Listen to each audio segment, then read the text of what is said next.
Nakatira ako sa isang 5,40 na bodega. Kumakain ngang malami na sardinas mula sa lata, nang matakpuan ko ang maletang nagpabago sa lahat. Ang pangalan ko ay Jose Reyes, at 6 na buwan lang ang nakalipas, nasa akin na ang lahat. Isang magandang asawa, 2 anak, isang matatak na trabaho sa paggawaan ng kahoy. Ngayon, nakatitik ako sa 2 milyong piso na cash at mga coordinate patungo sa isang lugar sa kabundukan ng Rizal. Ang sabi sa sulat, pera lang ito para sa biyay mo. Ngunit ang natuklasan ko pagdating doon ang nagpamulat sa akin na ang buong buhay ko pala ay isinaayos ng isang taong hindi ko inaasahan. Gusto mong malaman kung paano ang isang taong dati masayang nagsasalo-salo tuwing linggo kasama ang kanyang pamilya ay nawi sa pagtulog sa isang tsatre na pinalilibutan ng sementadong pader? Kung paano nawala sa isang lalaki ang kanyang asawa dahil sa kanyang amo, ang kanyang nga anak dahil sa kasinungalingan, ang kanyang dignidad sa isang mundong mas lalo kapang sisipain kapag nakadapa ka na. Hayaan mong ikuwento ko sa iyo kung paano nangyari ang lahat dahil ang katapusan ng istoryang ito ay hindi tulad ng iniisip mo. Laging sinasabi ng asawa kong si Marisa na masyado akong mapagtiwala. Joey, sasabihin niya habang hinahalo ang kanyang kape sa ating mesa sa kusina. Iniisip mo na lahat ng tao ay kasing tapat mo. Tandaan mo, darating ang araw na kakagatin ka niyan. Nakakatuwa kung paanong ang taong nagbababala sa iyo tungkol sa mga ahas ay siya palang nagtatago nga pangil. Si Victor Vic Imperial ay iji pa sa amo ko. Siya ang may-ari ng Imperial Woodcraft Industries, ang pinakamalaking kumpanya sa San Isidro, Quezon. Ang kanyang ama ang naktayong impreyong iyon, at minana ito ni Vic kasabay ngihilik sa mamahaling damit at sa mga asawang iba. 18 taon akong nagtrabaho roon, pinamahalaan ang 40 tao, pinanatiling maayos ang operasyon habang si Vic ay naglaro ng golf at binibilang ang perang hindi naman niya pinahirapan. Kakapasok lang ng anak kong si Tomas sa varsiting basketball, 14 na taong gulang at mas matangkat na sa akin. Ang anak ko namang si Grace, 11 anyos at mas matalino pa sa aming 2 magulang. Akala ko lang pala may 2 siyang magulang. Iyon pala, isa lang ang tunay at ang isa ay isang aktres na umaarte para sa pra. Pero ito ang isang bagay tungkol sa pagkasadlak sa pinakamababang puntong buhay mo. Minsan, may mga natatakpuan kang mga bagay na itinago sa iyo sa buong buhay mo. Minsan, ang isang tiyuhin na halos hindi mo kilala ay may iiwan sa iyo na higit pa sa pera. Minsan, iiwanan ka niyang katotohanan kung bakit namatay ang iyong ama noong 5 taong gulang ka pa lang at kung bakit sinigurado ng ilang tao na hinding-hindi mo itatanong ang tamang katanungan. Ang malatang natakpuan ko inilagay iyon doon ko Tito Florenco bago siya namatay. Isang retiradong sundalo na naging kakaiba matapos ang aksidenteng aking ama sa paggawaan lumipat sa Rizal na muhay na parang ermitanyo at minsan lang sa isang taon bumisita tuwing Pasko. Akala ngang lahat ay paranoid siya at may sira sa ulo. Iyon pala, kapag tama ka sa lahat ng bagay, tatawagin ka nga tao na bali hanggang sa sandaling mapaktanto nila na ikaw pala ang pinakamatino sa silid. Amoy sigarilyo pa rin nang dating umupa ang bodega. Pebrero noon sa Quezon, at nag-init akong isang latang sardinas sa isang camping stove na binili ko sa Sanglaan, sa parehong lugar kung saan ko ibinenta ang wedding ring ko sa halagang 2,000 piso. Ang singsing na iyon ay nakakahalaga ng 100,000.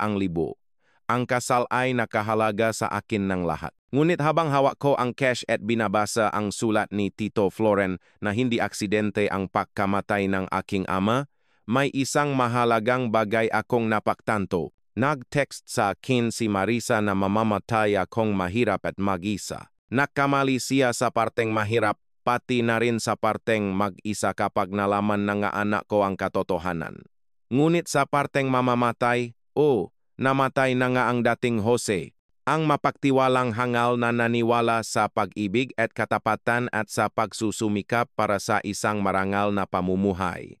Ang taong iyon ay namatay sa isang bodega, hawak ang 2 milyong piso at isang sulat na nagsasabing lahat ng Alam ko ay kasinungalingan. Ang ma-coordinate na iniwan ni Tito Floren ay tumuturo sa isang lugar sa Rizal na hindi ko pa naririnig. Libo-libong milya mula sa San Isidro, libo-libong milya mula sa bahay na dati kong pag-ari, sa asawang naktaksil sa akin, sa among sumira sa akin para sa sariling kasiyahan at pakinabang. 1,000 milya na lalakbayin na walang ibang dala kundi mga tanong at isang lumalaking hinala na ang pagkamatay na aking ama, ang aking pagsasama, ang aking buong buhay ay konektado nga hiblang hindi ko kailanman nakita.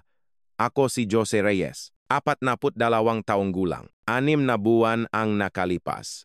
Isa lang akong ordinaryong tao, isang supervisor sa isang pagawaan ng kahoy na may kusot sa buhok at pagod ng isang tapat na pagtatrabaho sa aking katawan.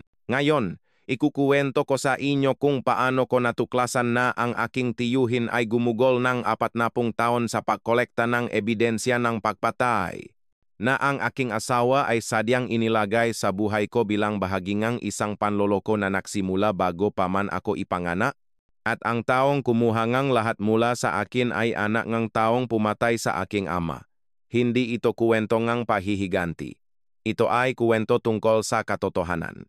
Tungkol sa kung paano minsan, ang Diyos o ang tadhana o kung anuman ang iyong pinaniniwalaan ay hinuhubaran kang lahat para sa wakas ay makita mo kung ano ang laging nakatago sa ilalim. Ito ay tungkol sa isang bodega sa Quezon, isang kubo sa Rizal, at 400 milyong piso na hindi ko alam na umiral. Ngunit higit sa lahat, ito ay tungkol sa kung paanong ang pinakamasamang araw ng iyong buhay ay maaring humantong sa iyong kaligtasan. Kung may sapat kang lakas ng loob na sundan ang mapa ng isang yumaong tao at sapat na kabaliwan upang maniwala na ang katarungan ay maaring maghintay ng 40 taon at darating pa rin kapag kailangan mo ito ng lubusan. Ang bayan ng San Isidro sa Quezon ay nasa silangan ng Maynila, ang tipo ngang bayan kung saan alam ng lahat ang nangyayari sa buhay mo bago mo pa man malaman.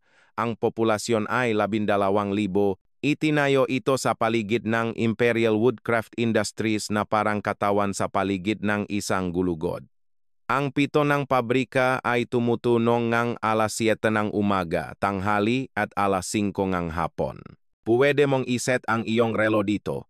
At karamihan ng nga tao ay ginagawa iyon. Buong buhay ko nang naririnig ang 7 iyon. Una bilang isang bata nang ang aking ama ay nagtatrabaho sa loob. Pagkatapos bilang isang teenager kapag nagwawalis akong kusot para kumita sa tag-araw. At sa huli, bilang isang lalaking nagpapatakbong buong operasyon sa sahig, 18 taon ang ibinigay ko sa lugar na iyon. Nagsimula sa pagkakarga ng mga truck nung ako'y 24. Umangat sa posisyon bilang supervisor pagsapit ng 35. Ang kusot ay hindi talaga nawawala sa iyong nga damit pero isinusuot ko iyon na parang pabango. Ang marangal na trabaho ay may sariling amoy. Dati, gustong-gusto yon ni Marisa sa akin nunggu na kaming makakilala. Amoy sariwang kahoy ka, sasabihin niya habang isinusubsob ang kanyang mukha sa aking damit pantrabaho pag-uwi ko.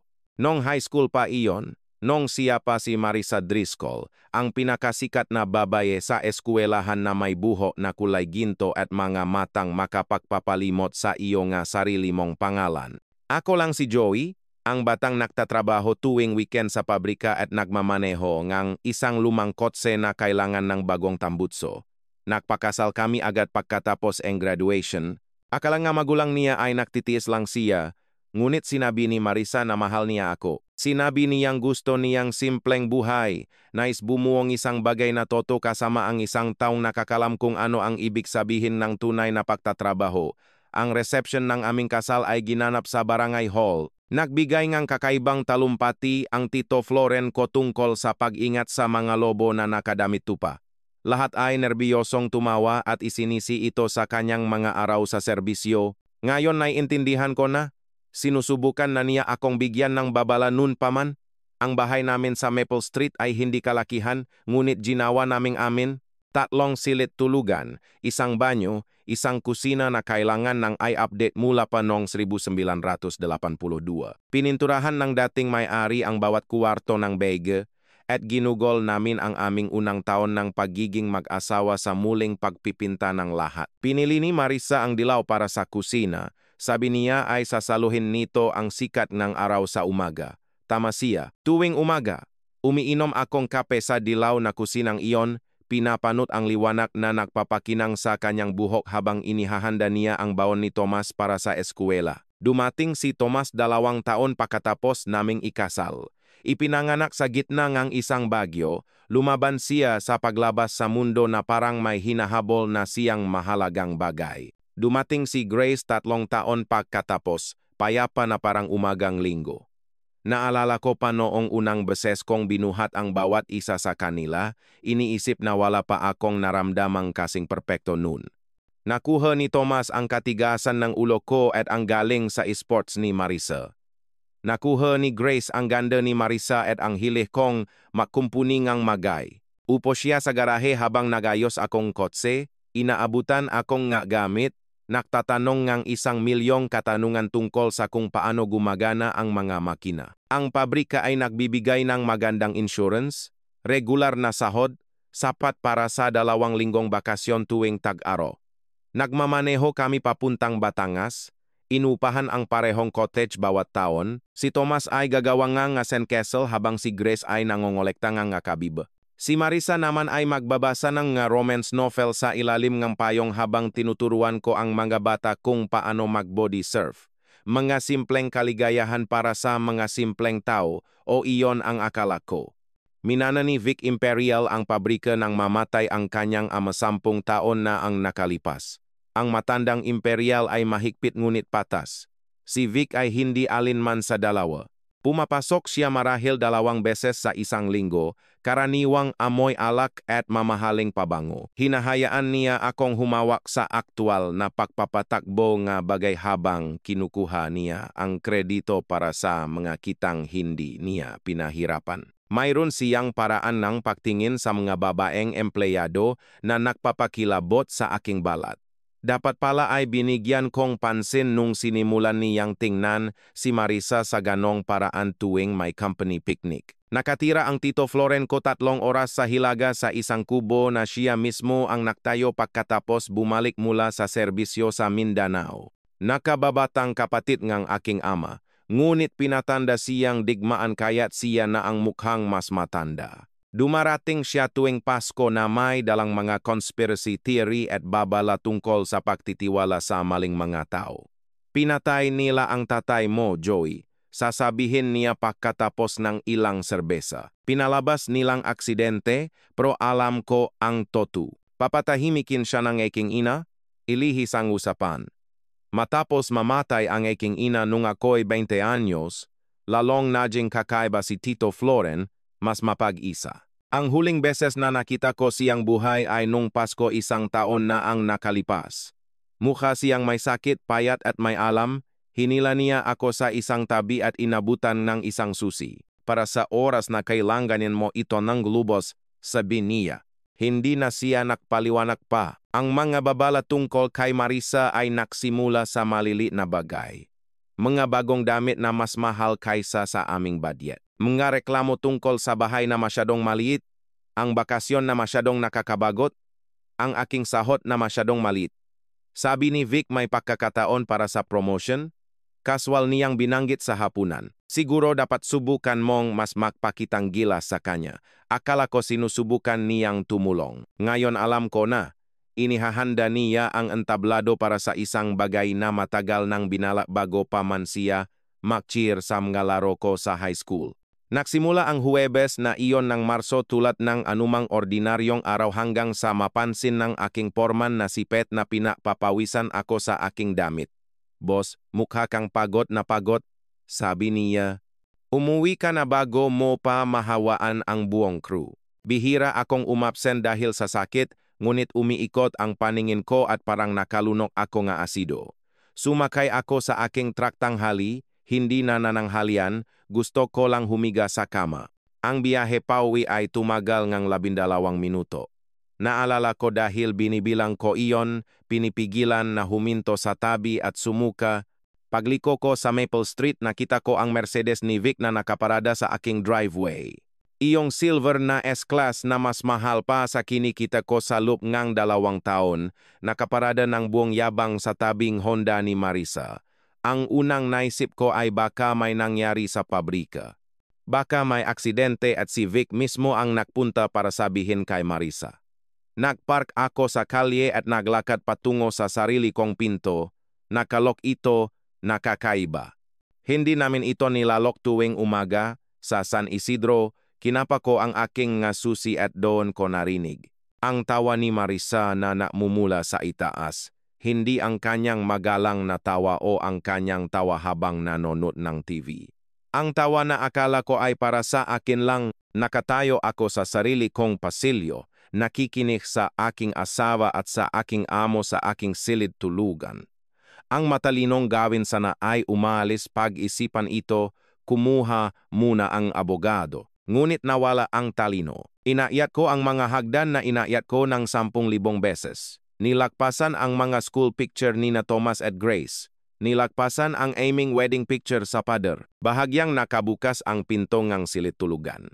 Nakaupo si Vic sa aking gilid ng kama, isinusuot ang kanyang sapatos. Si Marisa ay nakasuot ng isang silk robe na hindi ko pa nakita dati. Nag-usap sila tungkol sa Paris, tungkol sa isang restaurant na may tanawin ng Eiffel Tower. Kaswal na parang wala lang, na parang hindi sila sumisira ng isang pamilya sa kama kung saan nabuo ang aking maanak. "Hello Vic," sabi ko mula sa pintuan. Dapat nakita ninyo ang mukha niya. Sa unang pagkakataon, walang masabing matalino si Vic Imperial. Kinuha lang niya ang kanyang jacket at itinulak ako. "Pag-uusapan natin ito sa trabaho bukas." Bulong niya na parang ako'y isang empleyado na nakaistorbo sa isang pulong. Hindi man lang sinubukan ni Marisa na magpaliwanag. Umupo siya sa kanyang vanity, iyong binili ko para sa aming ika-10 anibersaryo, at nagsimulang magsuklay ng kanyang buhok. "Gaano nakatagal?" tanong ko.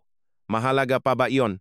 Patuloy siyang nagsuklay, mahahaba at matatag na hagot na parang pinag-uusapan lang namin ang panahon. "Dito natutulog ang mga anak natin, Marisa." "Mga anak ko."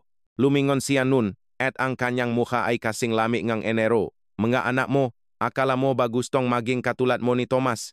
Nagpapakamatay sa trabaho para sa wala. Si Grace ay mas matalino na kaysa sa iyo.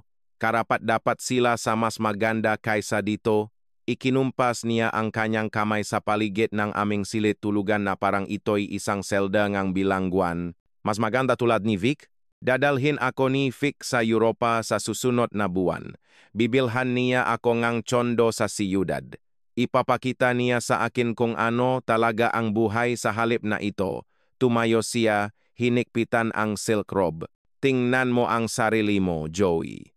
42 taong gulang ka na at naabot mo na ang rurok. Supervisor sa isang pagawaan ng kahoy.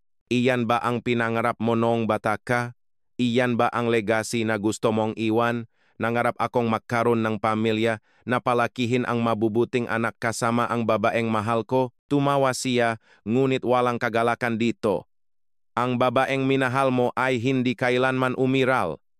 Gumanap ako ang isang papel, Joey. Magaling ako doon sa simula, pero pagod na akong magpanggap na sapat na ito." Kinaumagahan, pumasok ako sa trabaho na parang walang nangyari. Ang aking matauhan ay nasa kani-kanilang istasyon na nang tawagin akong asistan ni Vic sa opisina. Nasa likod si Vic ng lumang desk ng kanyang ama, iyong gawa sa isang pirasong kahoy na ang matandang imperial mismo ang pumutol. "May gagawin kaming ilang pagbabago," sabi ni Vic, hindi man lang tumitingin mula sa kanyang computer. "Pagbabawas ng budget. Ang iyong posisyon ay aalisin na simula ngayon, 18 taon na ako dito. At sapat ka nang nabayaran para sa mga taong iyon. Ihahatid kang security palabas. Ipapadala sa iyo ang iyong nga personal na gamit. Ito ay tungkol kay Marisa." Tumingin siya, pagkatapos ay ngumiti. Ang ngiting gusto kong suntukin sa kanyang mukha. "Ito ay tungkol sa efficiency, Joey. Walang personalan. Pirmahan mo ang separation agreement at makakakuha ka ng 2 linggong sahod. Tumanggi ka at wala kang makukuha." Pumirma ako. Anong pagpipilian ko? Walang trabaho ay nangangahulugang walang abogado para sa diborsyo na tiyak na darating. Ngunit habang inilalabas akong security, nilakpasan ang mataong nakasama ko sa trabaho sa lubeng halos 2 dekada. Nakita kong nakatingin si Pete at ang iba pa. Alam nilang hindi ito tungkol sa pagbabawas ng budget. Sa isang bayang tulad ng San Isidro, malalaman ng lahat pagsapit ng hapunan, ang nga papeles ng diborsyo ay isinilbi sa susunod na linggo. Kinuha ni Marisa ang pinakamagaling na abogado sa 3 probinsya. Paano niya nakuha ang retainer na dapat ay imposible sa aming budget? Gusto niya ang bahay, ang mga bata, alimony, at child support mula sa isang lalaking nawalan ng tanging pinakukunan ng kita. Ang bodega, ang nahing mundo ko matapos akong matalo sa korte. Si Hukom Harrison na nakataong tumanggap nga kontribisyon sa kampanya mula kay Vic Imperial ay nakpasya na ako ay isang hindi matatag na impluensya sa aking mga anak. Inilarawan ako ng abogado ni Marisa bilang marahas at hindi mahuhulaan gamit ang isang sandaling galit ko nang suntukin ko ang pader ng garahe matapos matanggap ang nga papeles ng diborsyo. Kahit na hindi pa ako kailanman nanakit ng sinuman sa galit dati. Kahit na may 18 taon akong matatag na trabaho at pagiging coach ng mali na liga ni Thomas. Ang pagtira sa isang bodega ay hindi isang bagay na pinaplano mo. Nagsisimula ka sa pagtulog sa iyong hanggang sasabihin sa iyong nga pulis na umalis. Pagkatapos ay makikitulog ka sa mga kaibigan hanggang sa maging hindi komportable ang kanilang maasawa. Pagkatapos ay matatagpuan mo ang iyong sarili sa Ustorit sa Route 30, nag-abot ng 5,000 pisong hiniram mo sa iyong bayaw para sa isang unit na may aircon. Ang guwardiya sa gabi, isang matandang nangangalang Carl, ay nagunwaring hindi napapansin kapag nagsimula akong manatili pagkatapos ng oras ng pagsasara.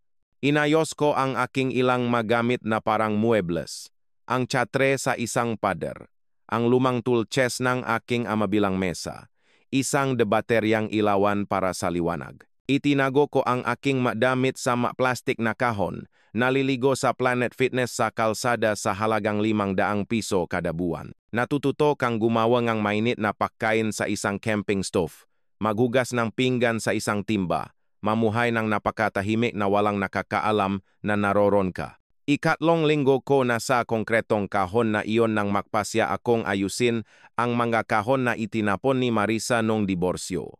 Karamihan ay mga basura na ayaw na niya, ngunit alam niyang pinahahalagahan ko. Mga photo album, mga medalya ng aking ama mula sa giyera sa Korea, mga palamuting Pasko na aming inipon sa paglipas ng mga taon. Bawat kahon ay isang suntok sa sikmura ng mga alaala mula sa isang buhay na parang panaginip ng ibang tao. Ang maleta ay nakasiksik sa likod ng isang kahon ng palamuti, puno ngang alikabok na parang matagal na itong nandun. Kayumanging leather, may combination lock na may isang luggage tag na nagpatigil sa akin. Nakasulat dito ang pangalan ko sa nanginginig na sulat kamay ni Tito Floren. Ngunit 8 buwan nang patay si Tito Floren. Paano ito napunta dito? Sinubukan ko ang lahat ng kombinasyon na maisip ko. Mga karawan, anibersaryo, walang gumana. Sa huli, kumuha akong screwdriver at sinira ang lock hanggang sa bumigay ang metal. Bumukas ang maleta na may kalabo na umalingaw-ngaw sa bodega na parang putok ng baril. Pera. Mayos na mga tumpok nga 1,000 pisong papel na nakabalot sa papel ngang bangko. 3 beses kong binilang, nanginginig ang aking mga kamay kaya't nalilito ako sa bilang. 2 milyong piso, mas maraming cash kaysa sa nakita ko sa labas ngang isang pelikula. Ngunit ang sulat ang nagpabago sa lahat. Sulat kamay ni Tito Floren sa dilaw na legal paper. Joey, kung binabasa mo ito, nawala na sa iyo ang lahat. Mabuti, hindi makakapagsimula muli ang isang tao hanggang sa malinis ang pundasyon. Ang perang ito ay hindi kawanggawa at hindi ito awa. Ito ay pondo para sa biyahe mo para sa kailangan mong gawin. Magmaneho ka papunta sa mga coordinate na ito sa Rizal. Iparada mo sa pulang gate sa Timberwolf Road. Maglakad ka pahilagang 1 milya hanggang sa makita mo ang malaking bato na mukhang ulo ng oso. Sa likod nito ay ang katotohanan kung bakit namatay ang iyong ama. Alam kong iniisip mong baliw ako, lahat sila. Ngunit ang baliw ay ang tawag lang nila sa iyo kapag nakikita mo ang nga bagay na ayaw makitang iba. Hindi namatay sa aksidente, sa paggawaan ang iyong ama. Pinatay siyang matandang imperial dahil ayaw niyang ibenta ang kanyang bahagi sa mga karapatan sa lupa. Ang mga karapatang iyon ay nakakahalaga ng milyon-milyon ngayon at pag-ari mo iyon. 40 taon akong naipon ng ebidensya, nagpayaman mula sa sarili kong bahagi, naghihintay ng tamang pagkakataon. Ngunit may kanser na ako ngayon at hindi ko na makikita ang katarungan. Trabaho mo na iyan. Nasa kubo ang lahat ng kailangan mo, mga dokumento, recording, litrato, pati na rin ang ilang sorpresa tungkol sa asawa mo. Huwag kang magtiwala kaninuman, lalo na sa pamilya. Nasa bulsa ni Imperial ang pinsan mong si Dante. Matagal na. At Joey, ipakmamalaki ka ngayong ama sa kung sino ka ngayon. Kahit na ang taong iyon ay natutulo sa isang bodega ngayon. Minsan, ang pinakamababang punto ay kung saan mo kailangang mapunta para makita ang mga bituin. Pagbayarin mo sila sa kinuha nila sa atin, Floren, 6 na beses kong binasa ang sulat bago ito tuluyang pumasok sa aking isipan. Ang aking ama ay may-ari nga karapatan sa lupa. Siya ay pinatay at alam ni Tito Floren ang lahat, ngunit walang sinabi sa loob ng 40 taon. Ang mga coordinate ay tumuturo sa isang lugar malapit sa Sierra Madre, kagubatan ng Rizal, kung saan namuhay si Tito Floren na parang ermitanyo mula pa noong matapos ang serbisyo niya. Nakaupo ako sa tsatre na iyon, hawak ang 2 milyong piso habang kumakalam ang aking tiyan sa gutom. Ang perang ito ay maaring makakuha sa akin ngang apartment, isang abogado, marahil ay shared custody sa aking mga anak, malulutas nito ang aking agarang problema. Ngunit ang mga salita ni Tito Floren tungkol sa pagkamatay nga aking ama ay patuloy na umaalingaw-ngaw. Anong katotohanan ang naghihintay sa Rizal? Anong nga sorpresa tungkol kay Marissa?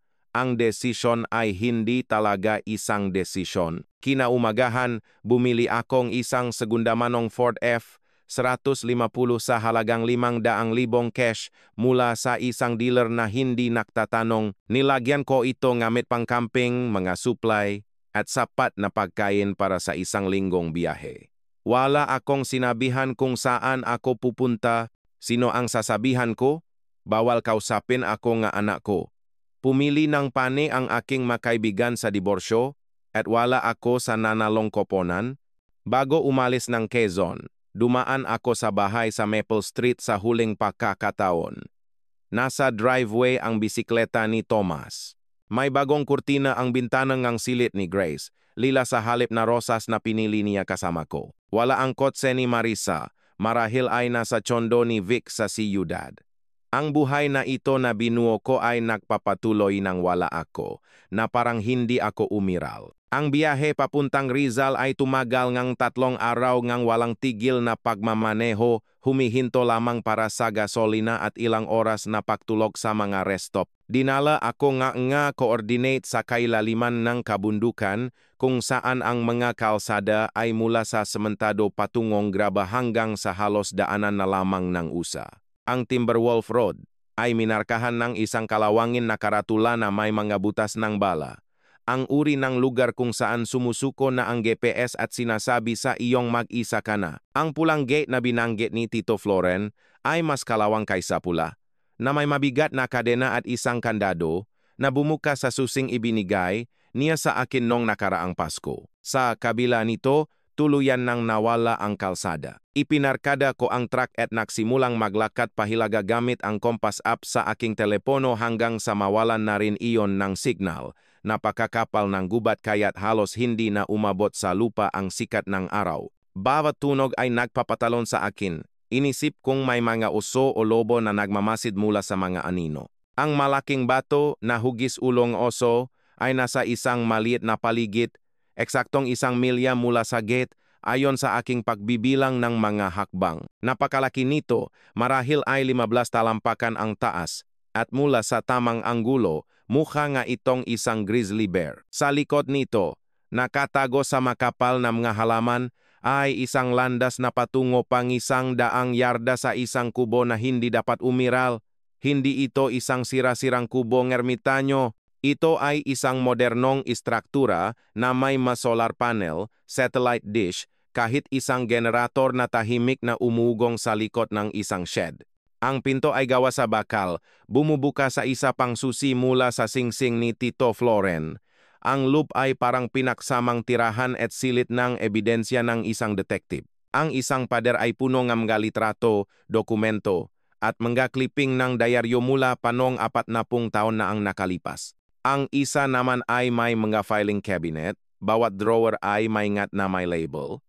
Isang desk ang sumusuporta sa 3 computer monitor at surveillance equipment na tiyak na nakakahalagang libo-libo. Ang unang nakita ko ay ang litrato ng aking ama, bata at nakangiti, katabi ang matandang imperial sa pabrika.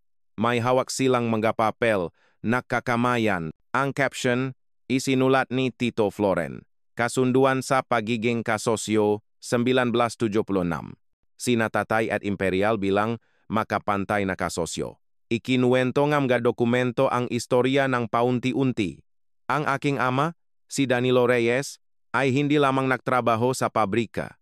Kasosyo siya ni Imperial na nagmana ng karapatan sa lupa mula sa aking lolo na natuklasang nakaupo sa isa sa pinakamalaking depositong natural gas sa Pilipinas. Kailangan ni Imperial ang mga karapatang iyon para lumawak. Pumayag ang aking ama sa pagiging kasosyo sa halip na pagbebenta. Pagkatapos ay dumating ang mga ulat ng pulisya mula 1982, aksidente sa pabrika. Si Danilo Reyes ay nadaganan ng isang lumber loader na misteryosong nakaaberya.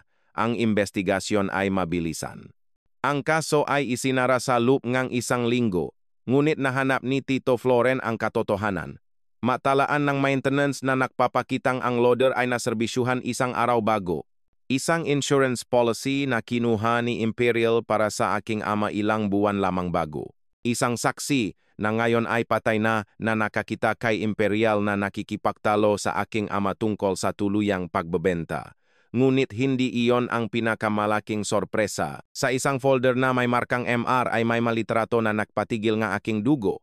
Si Marisa sa edad na 16 kasama si Vic Imperial na noon ay 38 anyos. Mas maraming litrato sa paglipas ng mga taon. Laging malayo, laging maingat. Pagkatapos, isang dokumento na nagpahinga sa akin, isang bank account sa pangalan ng pakadalaga ni Marisa na binuksan nung siya 17 anyos na may regular na mga deposito mula sa isang subsidiary ng Imperial Industries. Ang recording equipment ay may dos-dos ng ma-file. Lahat ay may petsa at label. Naklik ako sa isa mula 3 taon na ang nakalipas.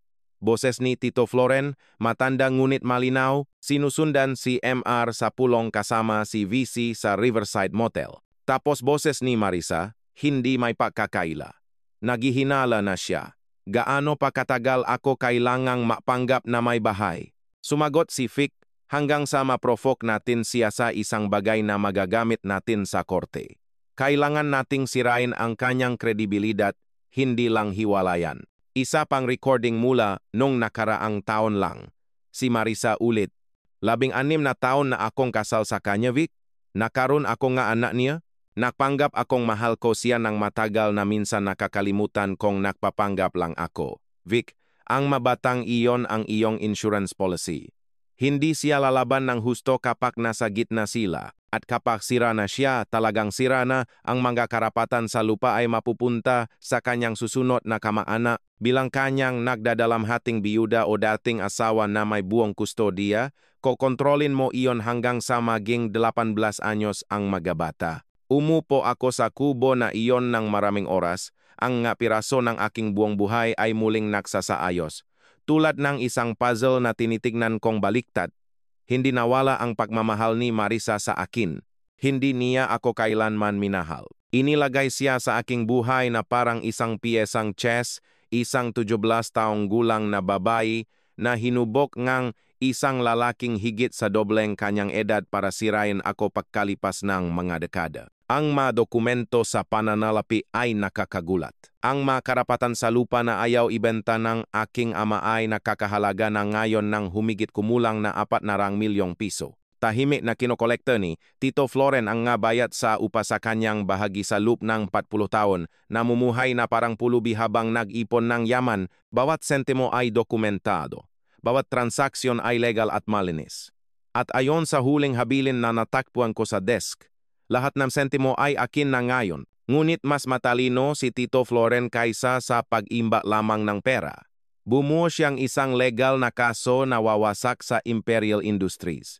Mga paglabak sa kalikasan, pag-iwas sa buwis, panunuhol sa mga lokal na opisyal, kabilang si Hukom Harrison na nagdesisyon sa aking diborsyo. Ang ebidensya ay napakarami, maingat na nakalap, naghihintay na parang isang kargadong baril. Ang huling file sa computer ay isang video message mula mismo kay Tito Floren na na-record ilang linggo bago siya namatay. Mukha siyang butot balat, kinakain ngang kanser, ngunit ang kanyang nga mata ay kasing talas pa rin.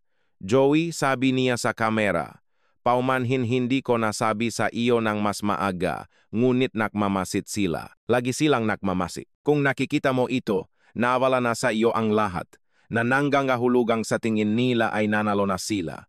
Hindi na sila nagmamasid ngayon. Ngayon, maari ka nang lumaban. Ang pra ay sa iyo, legal at malinis. Ngunit kung ano ang gagawin mo sa ebidensya, iyon ang iyong pagpipilian. Maari mong kunin ang yaman at maglaho, o maari mong tapusin ang sinimulan ng iyong ama.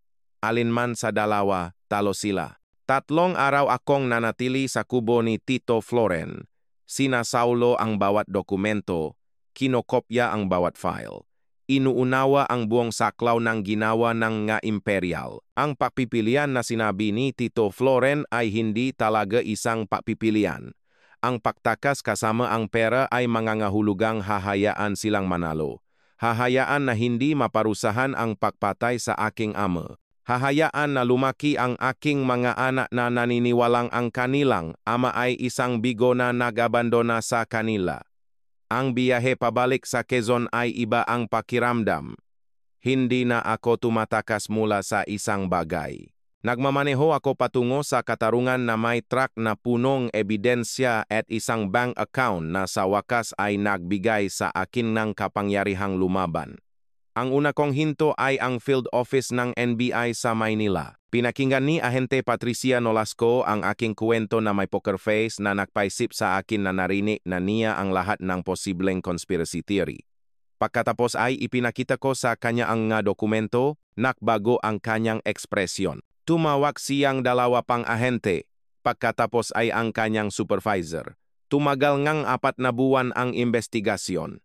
4 na buwan ng ngalihim na grand jury, namga forensic accountant na nahuhukay sa 40 taon ng nga libro ng Imperial Industries, namga federal na ahente na nag-interview sa lahat ng nakipagnegosyo kay Vic, na natili akong tahimik, naninirahan sa isang maliit na apartment sa Maynila, sumusunod sa payo ng aking abogado na manatiling hindi nakikita habang dahan-dahang gumugulong ang makinarya ng hustisya. Nangyari ang mangga pag-aresto noong Martes ng umaga. Si Vic Imperial ay kinuha mula sa kanyang country club na nakaposas.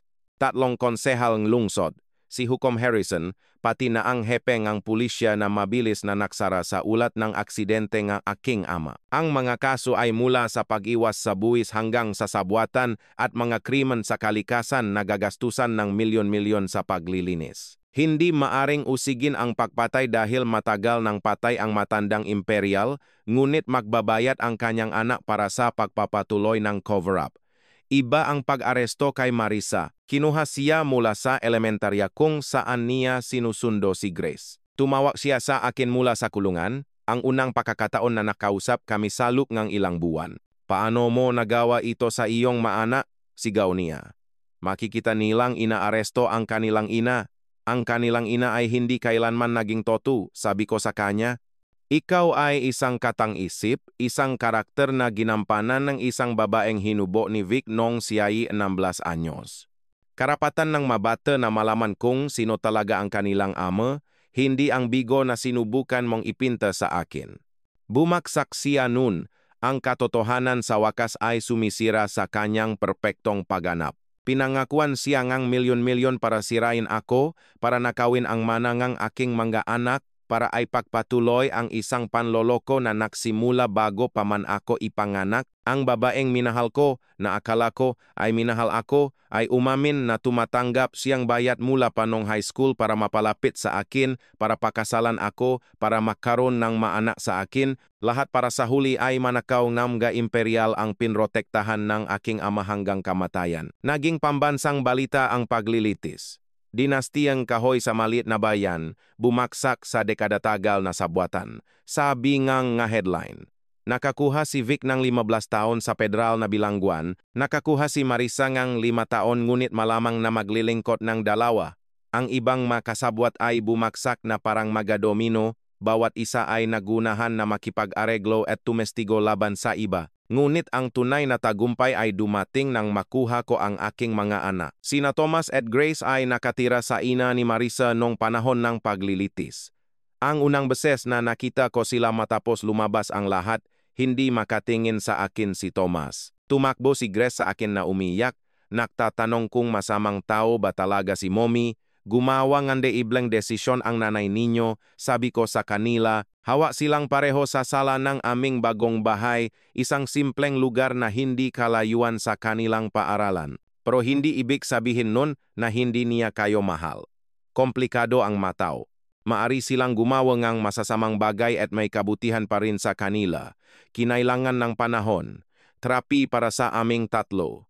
Ang galit ni Thomas ay dahan-dahang natunaw at naging pag-unawa. Ang pagkalito ni Grace ay naging pagtanggap. Nahanap namin ang aming ritmo bilang isang ibang uri ng pamilya, isa na binuo sa katotohanan sa halip na kasinungalingan. Ginamit ko ang pera ni Tito Floren para magsimula ng sarili kong negosyo sa kahoy, ang Reyes & Sons. Kahit na nanunumpa si Thomas na magiging engineer siya, hindi manggagawa sa pabrika. Kinuha ko si Pete at ang mabubuting tao mula sa Imperial Industries, binigyan silang mas magandang sahod at tunay na respeto. Ang bodega kung saan ako nakatira ay akin pa rin. Binabayaran ko ang renta bawat buwan at minsan ay pumupunta doon para lang alalahanin. Si Carl, ang security guard na nakunwaring hindi ako napapansin na nakatira doon, ay nagtatrabaho na ngayon bilang aking night shift supervisor. Naalala mo kung saan ka nanggaling? Sabi niya sa akin minsan, at hinding-hindi mo malilimutan kung saan ka patungo. Tama si Tito Floren sa lahat. Minsan kailangan mong mawala ang lahat para mahanap ang katotohanan. Namatay ang aking ama na tumatangging isuko ang kung ano ang nararapat sa kanya at inabot ng 40 taon bago dumating ang katarungan. Namuhay si Tito Floren bilang isang ermitanyo, nangongolekta ng ebidensya at yaman, isinakripisyo ang sariling buhay para masiguradong lalabas din ang katotohanan. At ako, mula sa pagkain ng malamig na sardinas sa isang bodega, naging may-ari ng 400 milyong pisong mana at isang matagumpay na negosyo.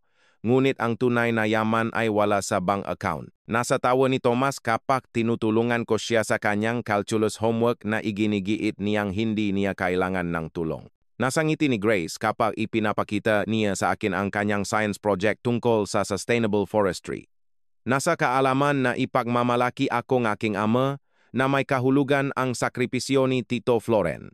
Na minsan, ang pinakamasamang nangyayari sa iyo ay isang regalo na nakabalot sa alambreng may tinik. Sinabi ni Marisa na mamamatay akong mahirap at mag-isa, nakamali siya sa parehong bagay. Ngunit higit sa lahat, ipinakita niya sa akin na ang pamumuhay sa kasinungalingan na napapaligiran ng mga tao ang tunay na kalungkutan. Ang katotohanan, kahit na sinisira nito ang lahat ng akala mong alam mo, ay kalayaan. At ang kalayaan, natutunan ko sa isang 5x5 na bodega habang kumakain ng malamig na sardinas, ay mas mahalaga kaysa sa lahat ng karapatan sa lupa sa buong Pilipinas. Ang pangalan ko ay Jose Reyes. Isa lang akong ordinaryong tao, isang supervisor sa paggawaan ng kahoy na sinusubukang palakihin ng tama ang kanyang nga anak. Ngunit minsan, ang ordinaryong tao ang kailangang tumayo at lumaban. Minsan, ang karaniwang tao ang nagpapabagsak sa isang imperyo na binuo sa kasinungalingan at pagpatay.